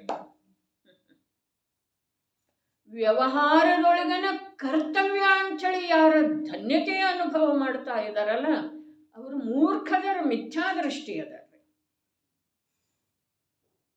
ಅಜ್ಞಾನಿ ಹೆಚ್ಚು ನಿಂದನೀಯ ಅದನ್ನೇನು ಮೂರ್ಖರೇ? ಮೂರ್ಖನಲ್ಲ. ಅದಕ್ಕೆ ಸೂಕ್ಷ್ಮೋ ಭಗವದ್ ಧರ್ಮ ವ್ಯವಹಾರ ನಯವು. ಇವನಿಗೆ ಕಲ್ಪನಾನ ಆಗಿ ಹೋಗಿದ್ದೇನೆ, ನಾ ಧರ್ಮ ಮಾಡ್ತಾ ಇದ್ದೇನೆ. ಈ ಕಾಲದೊಳಗೆ ಇದಕ್ಕಿಂತ ಹೆಚ್ಚಿಗೆ ಯಾರು ಮಾಡ್ತಾರೆ ಹೇಳ್ರಿ ಅಂಥೇಳಿ ಮಾಡ್ತಾನ್ರಿ. ಚಾಲೆಂಜ್ ಮಾಡ್ತಾನೆ. ಯಾರು ಮಾಡ್ತಾರೆ? ನನ್ನಷ್ಟೇ ಯಾರು ಮಾಡಿದ್ದಾರೆ ಹೇಳಿ. ತನ್ನ ಮನುಷ್ಯಗೆ ತಾವು ತಿಳ್ಕೊಳ್ತಾನೆ ಕೂಡ ನನ್ನಷ್ಟೇ ನಾ ಭಾಳ ಮಾಡಿದ್ದೆ. ಅವಾಗಿನ್ಕಿಂತ ನಾ ಈಗ ಬಹಳ ಧರ್ಮಾತ್ಮ ಆಗಿದೆ 10 ವರ್ಷದ ಹಿಂದಿನಗಿಂತ. ಅವಾಗೇನು ತಿಳಿದಿರಲಿಲ್ಲ. ಈಗ ಯಾವ ಮನ್ನಿಸ್ಕೊಳ್ತಾನೋ ಅವನು ಮರೀಚಿಯ ವಂಶದವನಲ್ರಿ. ಆದ್ರೆ ಮರೀಚಿಯ ವಂಶ ಈಗ ಮರೀಚಿದ ಪ್ರತ್ಯಕ್ಷ ಉಳಿದಿಲ್ಲ. ಆದ್ರೆ ಅಂದಿನಿಂದ ನಾವು ಅವನ ವಂಶದವರಾಗಿದ್ದೀವಲ್ಲ. ಅವನ ಮಹಾವೀರಾಗಿ. ವ್ಯವಹಾರ ನಯವೂ ಅಜ್ಞಾನಿ ಜನರಿಗೆ ಪ್ರತಿಬೋಧ. ಸಾಕಪ್ಪ, ಮಾಡಿದ್ದ ಸಾಕು, ಇನ್ನಾಯ್ತನಿಲ್ಲ, ಮಕ್ಕಳು ದೊಡ್ಡವರಾದ್ರೇನಿಲ್ಲ, ಇನ್ನು ಸ್ವಲ್ಪ ಬಸ್ತಿ ಸ್ವಾಧ್ಯಾಯ ಅದ ಮಾಡಿ ಅಂಥೇಳಿ ಹೇಳೋದು ಆ ಅಜ್ಞಾನಿಗೆ ಈ ವ್ಯವಹಾರ ಹೇಳೋದಿದೆ. ಇನ್ನು ಸಾಕಪ್ಪ, ಎಷ್ಟು ಬಡ್ಕೊಳ್ಳೋದ, ಎಷ್ಟು. ಆವಾಗ ಒಂಥರ ಆಯಿತು, ತಂದೆ ತೀರಿ ಹೋದರು ಬೇಗನ, ಸಂಸಾರದ ಜವಾಬ್ದಾರಿ ಎಲ್ಲ ಬಿತ್ತು. ಈಗ ಮಕ್ಕಳು ದೊಡ್ಡವರಾಗಿದ್ದಾರೆ, ಗಳಿಸುವಾಗಿ ಆಗಿದ್ದಾರೆ, ಜಾಣರಿದ್ದಾರೆ, ಬಿಟ್ಟುಬಿಡಿ, ಒಂದು ಸ್ವಲ್ಪ ಬಸ್ತಿಗೆ ಅದ ಬಾ, ಶಿಖರ್ಜಿ ಹೋಗೋದು ನಡಿ ಅಂಥೇಳಿ ಹೇಳೋದೇನಿದೆ ಅಲ್ಲ, ಅದ ಆ ಅಜ್ಞಾನಿಗೆ ಈ ವ್ಯವಹಾರ ಮಾರ್ಗದೊಳಗೆ ತರೋದಿದೆ. ವ್ಯವಹಾರ ನಯವು ಅಜ್ಞಾನಿ ಜನರಿಗೆ ಪ್ರತಿಬೋಧ ಮಾಡುವುದರ ಸಲುವಾಗಿ ಇದೆ. ಆದರೆ ಶುದ್ಧ ನಿಶ್ಚಯ ನಯವು, ಇನ್ನು ಆ ಬೋಧದಿಂದ ಯಾವ ಅಜ್ಞಾನವನ್ನು ಬಿಟ್ಟುಕೊಟ್ಟಲ್ಲ, ಏನ ಅರೇ ಈ ಸಂಸಾರದ ಸ್ವರೂಪ ಇಷ್ಟ ಇದೆ. ಅವನು ಸ್ವಲ್ಪ ವ್ಯವಹಾರದಿಂದ ಈ ಕಡೆ ತಂದ ನಂತರ ಅವನಿಗೆ ಅರಿವಾಯಿತು, ಓಹೋ ನನ್ನ ಜೀವನೆಲ್ಲ ಎಲ್ಲಿ ಹೋಯಿತು. ಈ ವೀತರಾಗ ಭಗವಂತರ ಹೇಳಿರುವಂಥ ತತ್ವವನ್ನು ತಿಳ್ಕೊಳ್ಳುವ ಸಲುವಾಗಿ ಈ ಕುಲದೊಳಗೆ ನನ್ನ ಜನ್ಮ ಆದ್ರೂ ಕೂಡ ನಾನು ತಿಳ್ಕೊಳ್ಳೇ ಇಲ್ಲ ಅನ್ನುವುದನ್ನು ಆ ವ್ಯವಹಾರ ಮಾರ್ಗದೊಳಗೆ ಬಂದ ಅವನು ವಾಸ್ತವಿಕತೆಯ ಕಡೆಗೆ ಹೋದಲ್ಲ, ಅವನ ಅಜ್ಞಾನ ಹೊರಟು ಹೋಯ್ತಾರೆ. ಮುಂದೇನು ಮಾಡೋದ? ಅಜ್ಞಾನವನ್ನು ಬಿಟ್ಟು ವಾಸ್ತವಿಕತೆಯ ಕಡೆಗೆ ಒಯ್ಯುವ ಸಲುವಾಗಿ ಅಷ್ಟೇ ವ್ಯವಹಾರ ಇತ್ತರಿ. ಮುಂದೆ ಕರ್ಮ ನಿರ್ಜರೆಯ ಸಲುವಾಗಿ ಆ ವ್ಯವಹಾರದ ಅವಶ್ಯಕತೆ ಇಲ್ಲ. ಶುದ್ಧ ನಿಶ್ಚಯ, ಆದರೆ ಶುದ್ಧ ನಿಶ್ಚಯನಯವು ಕರ್ಮಗಳ ನಾಶದ ಕಾರಣವಿದೆ.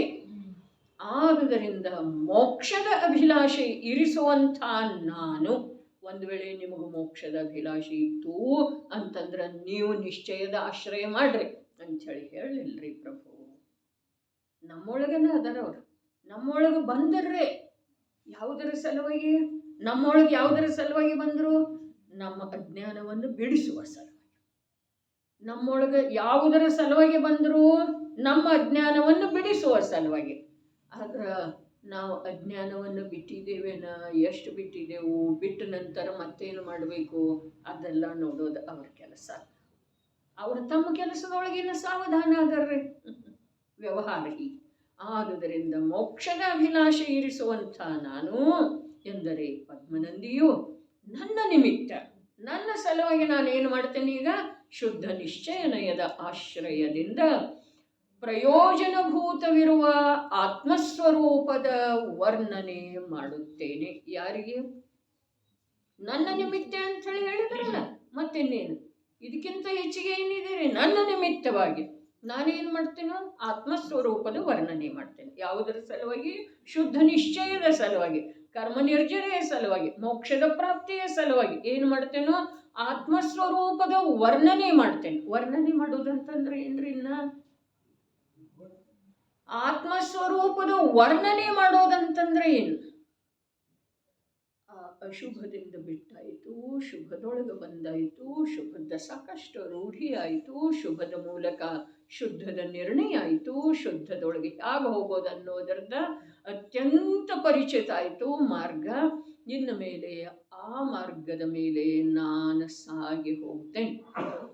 ಅರ್ಥಾತ್ ಇಲ್ಲಿ ಆತ್ಮಸ್ವರೂಪದ ವರ್ಣನೆ ಮಾಡ್ತೇನೆ. ಅರ್ಥಾತ್ ಆತ್ಮಸ್ವರೂಪದ ಮಹಿಮೆಯನ್ನು ಪರ್ಯಾಯದೊಳಗ ಪ್ರಕಟಪಡಿಸಿಕೊಳ್ಳುತ್ತೇನೆ. ಅರ್ಥಾತ್ ನಾನು ಆತ್ಮಸ್ವರೂಪವೇ ಆಗಿ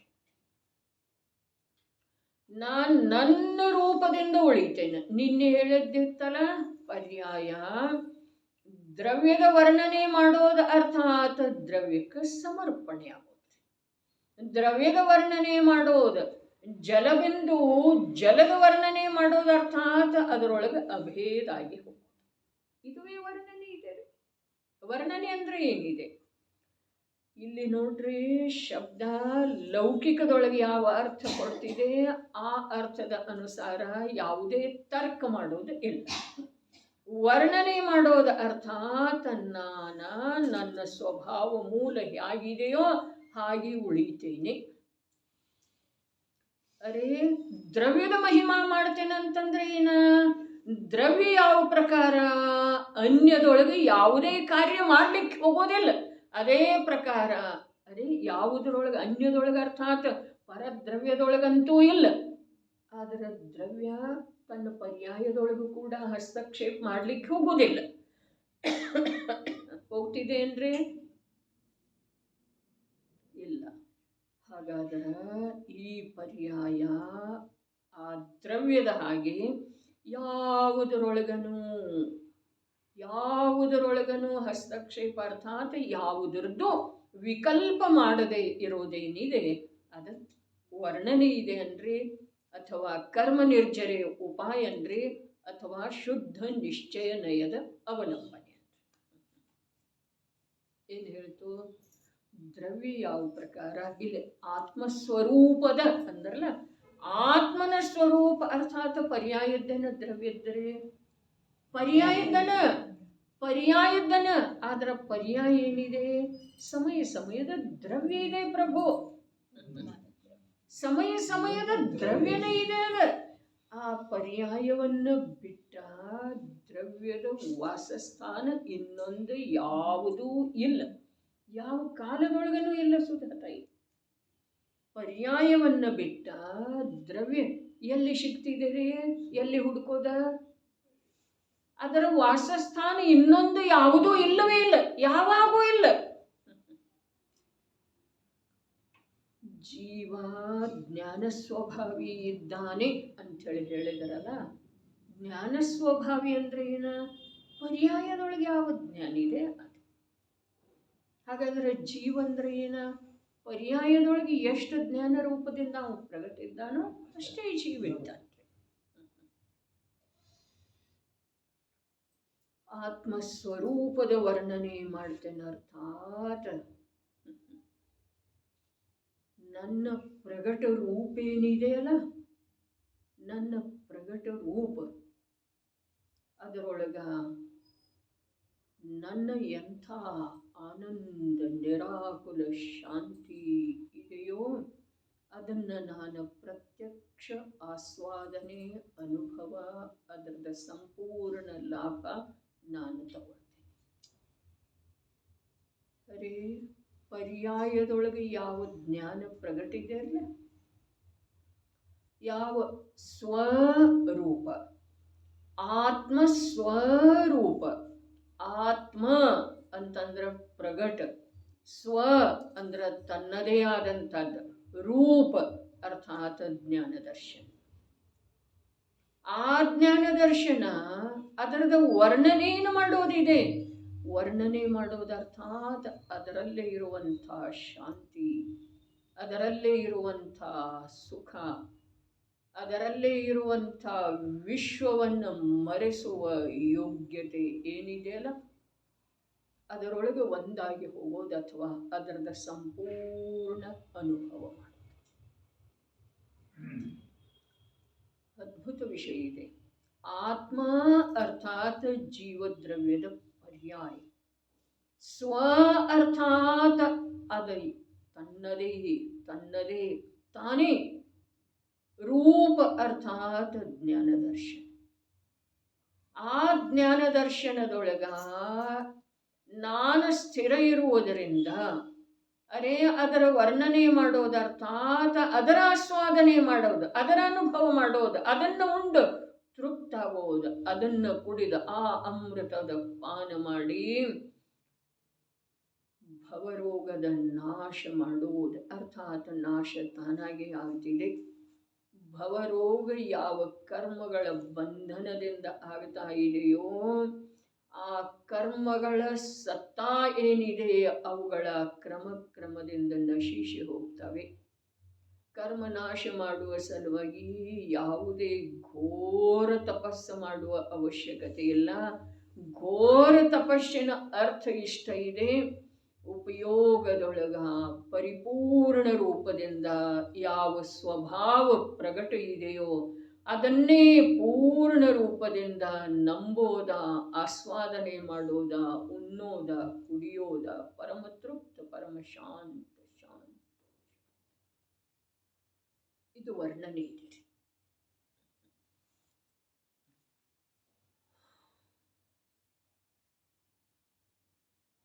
ವರ್ಣನೆ ಶಬ್ದದಿಂದಲ್ಲ, ಹಾಗಿದ್ದೇನೆ ಹೀಗಿದ್ದೇನೆ ಅಲ್ಲ, ನನ್ನ ಸ್ವರೂಪ ತ್ರಿಲೋಕದೊಳಗೆ ಪೂಜ್ಯ ಇದೆ ಅನ್ನೋದಲ್ಲ, ಅದು ವಿಕಲ್ಪ ಇದೆ.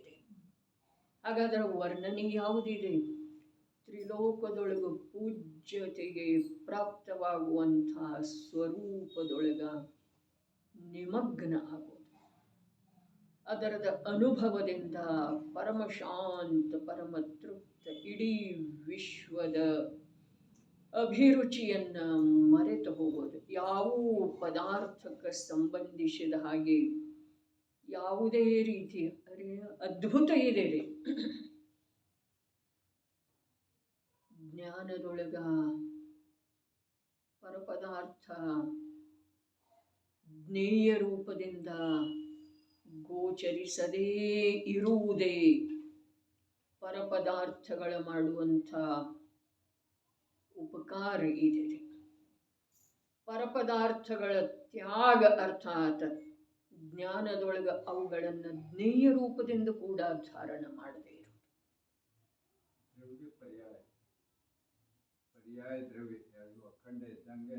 ಇದ್ದಂಗಲ್ಲ ಅದಾವಲ್ಲ.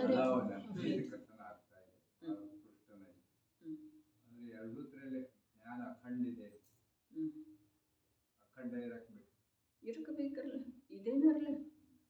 ಅದು ತುಂಡಾಯಿತು ಅಂದ್ರೆ ಸಂಸಾರವೇ, ಅದು ತುಂಡ ಆಗಲಿಲ್ಲ ಅಂತಂದ್ರೆ ಮೋಕ್ಷ. ಪರ್ಯಾಯವನ್ನು ಜ್ಞೇಯ ಮಾಡಿಕೊಳ್ಳೋದಿಲ್ಲ, ಯಾವುದನ್ನೂ ಜ್ಞೇಯ ಮಾಡಿಕೊಳ್ಳೋದಿಲ್ಲ.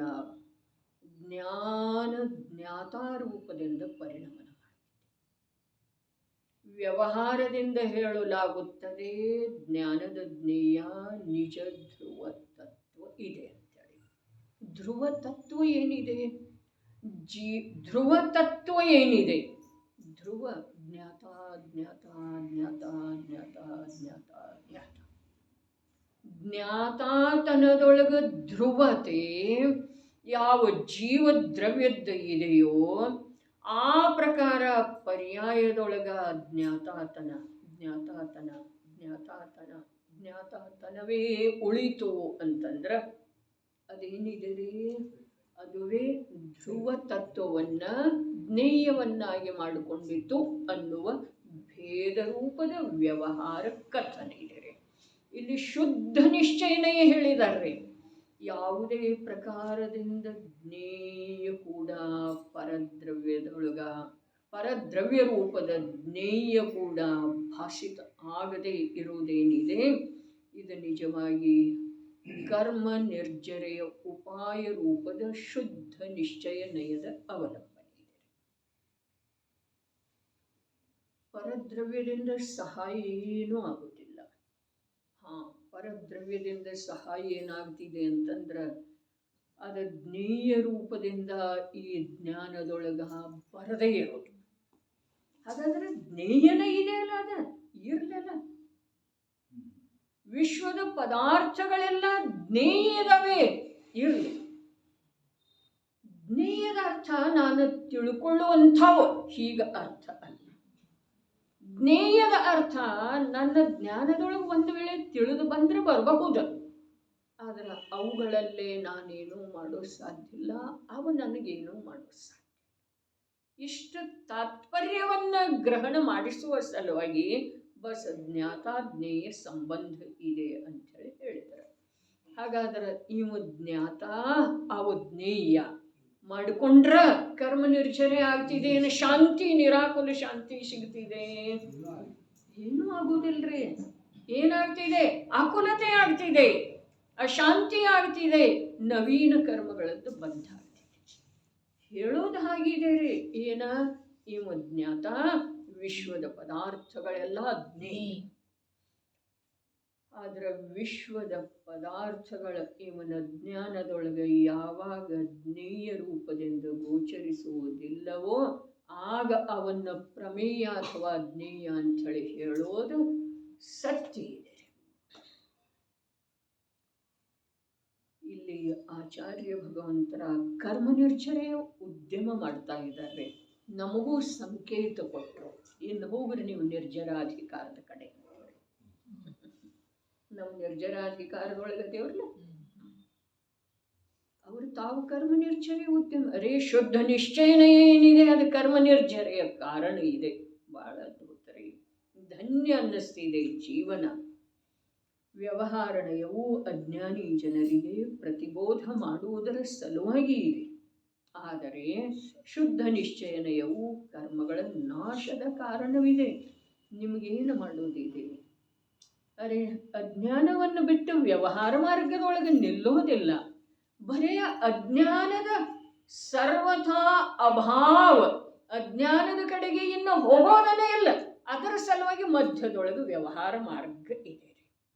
ಆದ್ರೆ ಆ ವ್ಯವಹಾರ ಮಾರ್ಗದಿಂದ ನಿನ್ನ ಕರ್ಮ ನಿರ್ಜರೆ ಆಗುವುದಿಲ್ಲ, ನಿನಗೆ ಮೋಕ್ಷದ ಪ್ರಾಪ್ತಿ ಆಗುವುದಿಲ್ಲ. ಬಹಳ ಸೂಕ್ಷ್ಮ ಮತ್ತು ಸ್ಪಷ್ಟ ರೀ. ಆದುದರಿಂದ ಮೋಕ್ಷದ ಅಭಿಲಾಷೆ ಇರಿಸುವಂಥ ನಾನು ನನ್ನ ನಿಮಿತ್ತ ಶುದ್ಧ ನಿಶ್ಚಯನಯದ ಆಶ್ರಯದಿಂದ ಪ್ರಯೋಜನಭೂತವಿರುವ, ಅರೆ ಎಷ್ಟು ಒಂದೊಂದು ಶಬ್ದದ ಏನು ಅರ್ಥ ಮಾಡಬಹುದಾಗಿದೆ. ನನ್ನ ನಿಮಿತ್ತ ನಾನು ಶುದ್ಧ ನಿಶ್ಚಯನಯದ ಆಶ್ರಯದಿಂದ, ನನ್ನ ಸಲುವಾಗಿ ನಾನು, ಯಾರ ಸಲುವಾಗಿ ಅಲ್ಲ. ಯಾರ ಸಲುವಾಗಿ ಅಲ್ಲ ಅಂದ್ರೆ ಜಿನೇಂದ್ರ ಪ್ರಭು ಹೇಳಿದರು ಅವರ ಸಲುವಾಗಿ ಅಲ್ಲ. ನಾವೆಲ್ಲರೂ ಕೂಡಿನ ಕಲ್ತಿದ್ದೇವಲ್ಲ, ನಿಮ್ಮ ಸಲುವಾಗಿ ಅಲ್ಲ. ನನ್ನ ನಿಮಿತ್ತದಿಂದ ನಾನು ಏನು ಮಾಡ್ತೇನೋ, ಶುದ್ಧ ನಿಶ್ಚಯನಯದ ಆಶ್ರಯ ಮಾಡಿ ಪ್ರಯೋಜನಭೂತವಿರುವ ಆತ್ಮಸ್ವರೂಪದ ವರ್ಣನೆ ಮಾಡುತ್ತೇನೆ. ವರ್ಣನೆ ಮಾಡುತ್ತೇನೆ ಅರ್ಥಾತ್ ನಾನಾಗಿ ಉಳಿತೇನೆ, ನಾನಾಗಿ ನನ್ನ ನಿಧಿಯ ಆನಂದದ ಅನುಭವ ಮಾಡುತ್ತೇನೆ, ನಾನಾಗಿ ನನ್ನಿಂದ ಪರಿತೃಪ್ತಾಗಿ ಹೋಗ್ತೇನೆ. ತೃಪ್ತಿಯ ಸಲುವಾಗಿ ಜೀವನ ಇದೆ ರೀ, ಶಾಂತಿಯ ಸಲುವಾಗಿ ಜೀವನ ಇದೆ. ಧನ ಸಂಗ್ರಹ ಯಾವುದರ ಸಲುವಾಗಿ? ಧನಾರ್ಜನೆ ಯಾವುದರ ಸಲುವಾಗಿ? ತೃಪ್ತಿಯ ಸಲುವಾಗಿ. ಆದರೆ ಇವನಿಗೆ ಅದರಲ್ಲಿ ತೃಪ್ತಿ ಆಗೋದಿಲ್ಲ. ಇಲ್ಲಿ ಆಗ್ತಿದೆ ರೀ. ಶುದ್ಧ ನಿಶ್ಚಯನಯದ ಆಶ್ರಯದಿಂದ ಪ್ರಯೋಜನಭೂತವಿರುವ ಆತ್ಮಸ್ವರೂಪದ ವರ್ಣನೆ ಮಾಡುತ್ತೇನೆ. ಭಾವಾರ್ಥ ನಿಶ್ಚಯ ನಯದಿಂದ ಅನುಭವ ಮಾಡಬಹುದರೆ ಅರೆರೆ ಆತ್ಮನು ಒಂದು ಅಖಂಡ ಪದಾರ್ಥನಿದ್ದಾನೆ. ಆತ್ಮ ಹೇಗದನು? ಅಖಂಡ. ದ್ರವ್ಯ, ಪರ್ಯಾಯ, ಜ್ಞಾನ, ಭಾವ ಇವೆಲ್ಲ ಅಲ್ಲಿ ಖಂಡ ಇಲ್ಲ, ಅಖಂಡ. ದ್ರವ್ಯದೊಳಗೆ ಏನಿದೆಯೋ ಅದು ಪರ್ಯಾಯದೊಳಗಿದೆ. ಪರ್ಯಾಯದೊಳಗೆ ಯಾವುದಿದೆಯೋ ಅದುವೇ ದ್ರವ್ಯ ಇದೆ. ಬಹಳ ಅದ್ಭುತ. ಅಖಂಡ ಪದಾರ್ಥನಿದ್ದಾನೆ, ಅವನಲ್ಲಿ ಯಾವುದೇ ಪ್ರಕಾರದ ಭೇದವಿಲ್ಲ. ಆದರೆ ಯಾವ ಪುರುಷರ ಜ್ಞಾನದ ಮೇಲೆ ಆವರಣವು ಬಿದ್ದುಕೊಂಡಿದೆ ಎಂದರೆ ಯಾರು ಅಜ್ಞಾನಿಗಳಿದ್ದಾರೆ ಅವರು ಕೂಡಲೇ ಆತ್ಮಸ್ವರೂಪವನ್ನು ತಿಳಿದುಕೊಳ್ಳುವ ಸಾಧ್ಯತೆ ಇಲ್ಲ. ಆದುದರಿಂದ ಸಮ್ಯಕ್ ದರ್ಶನ, ಸಮ್ಯಕ್ ಜ್ಞಾನ ಮೊದಲಾದ ಆತ್ಮನ ಗುಣಗಳನ್ನು ಬೇರೆ ಮಾಡಿ ಅವರಿಗೆ ಆತ್ಮನ ಸ್ವರೂಪವನ್ನು ತಿಳಿಸಿಕೊಡಲಾಗುತ್ತದೆ. ಅಖಂಡ ವಸ್ತುವನ್ನು ಖಂಡ ರೂಪದಿಂದ ತಿಳಿಯುವುದು ಇದು ವ್ಯವಹಾರಣೆಯದ ವಿಷಯವಿದೆ. ಇಲ್ಲಿ ವ್ಯವಹಾರ ಸಮಯ ಸಾರದ ವ್ಯವಹಾರ ಇದೆ. ಆತ್ಮ ದರ್ಶನ ಸ್ವರೂಪ, ಜ್ಞಾನ ಸ್ವರೂಪ, ಚಾರಿತ್ರ ಸ್ವರೂಪ ಇದ್ದಾನೆ ಅನ್ನೋದು ವ್ಯವಹಾರ ಇಲ್ಲ ಅನ್ನೋದು ನಿಶ್ಚಯ. ಖಂಡ ಭೇದ ಮಾಡಿ ಹೇಳೋದು. ಭೇದ ಮಾಡಿ ಹೇಳೋದು ಯಾವುದರ ಸಲುವಾಗಿ?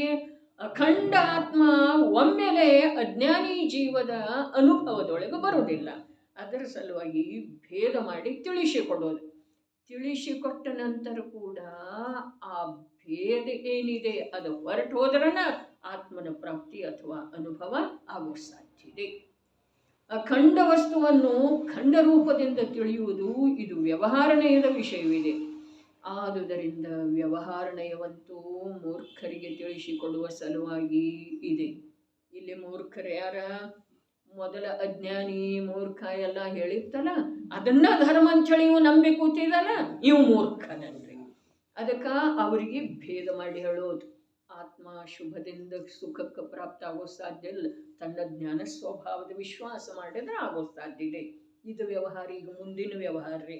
ಮೊದಲ ಸಂಸಾರದಲ್ಲೇ ಮುಳುಗಿ ಹೋಗಿರುವಂಥವನನ್ನ ಬಸ್ತಿಗೆ ಬಾ, ಸ್ವಾಧ್ಯಾಯ ಮಾಡು, ನಮ್ಮ ಜೊತೆ ನಡೀದಿನ ಅಂಥೇಳಿ ಅನ್ನೋದೇನಿದೆ ಇದು ವ್ಯವಹಾರ. ಅವ ಅಲ್ಲೇ ಮೂಢಾಗಿದ್ದಲ್ಲ, ಮೂರ್ಛಿತ ಆಗಿದ್ದ, ಅವನನ್ನು ಇಲ್ಲಿ ತರೋದು ಇದು ವ್ಯವಹಾರ. ಆಮೇಲೆ ಇಲ್ಲಿ ಬಂದ ನಂತರ ಇದನ್ನೇ ಧರ್ಮ ಅಂತೇಳಿ ತಿಳಿದಲ್ಲ, ಅವ ಮೂರ್ಖತನ ಮಾಡಿದರೆ ಅವನಿಗೆ ಹೇಳೋದಾ ಇದು ಧರ್ಮ ಅಲ್ಲಪ್ಪ, ಜ್ಞಾನಸ್ವರೂಪಿ ಆತ್ಮ ಇದ್ದಾನೆ, ಅರೂಪಿ ಚಿದ್ ಘನಸ್ವರೂಪ ಆತ್ಮ ಇದ್ದಾನೆ, ಅವನ ಶ್ರದ್ಧೆ ಮಾಡೋದು, ಅವನನ್ನು ತಿಳ್ಕೊಳ್ಳೋದು, ಅವನ ಅನುಭವ ಮಾಡೋದು, ಅವನಲ್ಲೇ ಸ್ಥಿರ ಉಳಿಯೋದು. ಇದು ನಿಜವಾಗಿ ಏನಿದೆ ಸುಖದ ಮಾರ್ಗ ಇದೆ ಅಂಥೇಳಿ ಇಲ್ಲಿ ಭೇದ ಮಾಡಿ ಅಖಂಡ ಆತ್ಮ ಪದಾರ್ಥವನ್ನು ತಿಳಿಸು. ಆದುದರಿಂದ ವ್ಯವಹಾರಣೆಯವಂತೂ ಮೂರ್ಖರಿಗೆ ತಿಳಿಸಿಕೊಡುವ ಸಲುವಾಗಿ ಇದೆ. ಆದರೆ ಅದರ ಆಶ್ರಯದಿಂದ ಕರ್ಮಗಳು ನಾಶವಾಗುವ ಸಾಧ್ಯತೆ ಇಲ್ಲ. ಯಾವುದರ ಆಶ್ರಯದಿಂದ? ಆತ್ಮ ಜ್ಞಾನ ಸ್ವರೂಪಿ ಇದ್ದಾನೆ, ಶ್ರದ್ಧಾ ಸ್ವರೂಪಿ ಇದ್ದಾನೆ, ನಿತಾಂತ ತ್ರಿಕಾಲದಲ್ಲೂ ಸುಖ ಸ್ವರೂಪಿ ಇದ್ದಾನೆ. ಈ ವಿಕಲ್ಪದಿಂದ ಕರ್ಮಗಳ ನಿರ್ಜರೆ ಆಗುವುದಿಲ್ಲ. ಕರ್ಮಗಳು ನಾಶವಾಗುವ ಸಾಧ್ಯತೆ ಇಲ್ಲ. ಶುದ್ಧ ನಯದಿಂದ ಯಾವ ಪದಾರ್ಥವು ಹೇಗೆ ಇದೆ ಅದನ್ನು ಹಾಗೆಯೇ ತಿಳಿದುಕೊಳ್ಳಲಾಗುತ್ತದೆ. ಹಾಗಾದರೆ ಅಖಂಡ ಇದೆ ಅಂದಮೇಲೆ ಅಭೇದ ಇದೆ ಅಂದಮೇಲೆ ಅಭೇದವಾಗಿ ತಿಳ್ಕೊಳ್ಬೇಕಾಗೋದ. ಆದುದರಿಂದ ಪದಾರ್ಥಗಳ ವಾಸ್ತವಿಕ ಸ್ವರೂಪವನ್ನು ತಿಳಿಸಿಕೊಡುವುದರ ಕಾರಣ ಶುದ್ಧ ನಯವು ಕರ್ಮಗಳನ್ನು ನಾಶ ಮಾಡುವಂಥದ್ದಿದೆ ಎಂದರೆ ಅದು ಮೋಕ್ಷದ ಪ್ರಾಪ್ತಿಯಲ್ಲಿ ಕಾರಣವಿದೆ. ಆದುದರಿಂದ ತಮಗೆ ಮೋಕ್ಷವನ್ನು ತಿಳಿದುಕೊಳ್ಳುವ ಇಚ್ಛೆ ಇರುವಂಥ ಆಚಾರ್ಯ ದೇವರು ನಾನು ಈಗ ಈ ಗ್ರಂಥದಲ್ಲಿ ಒಂದಿಷ್ಟು ಶುದ್ಧ ನಯದ ವರ್ಣನೆ ಮಾಡುತ್ತೇನೆಂದು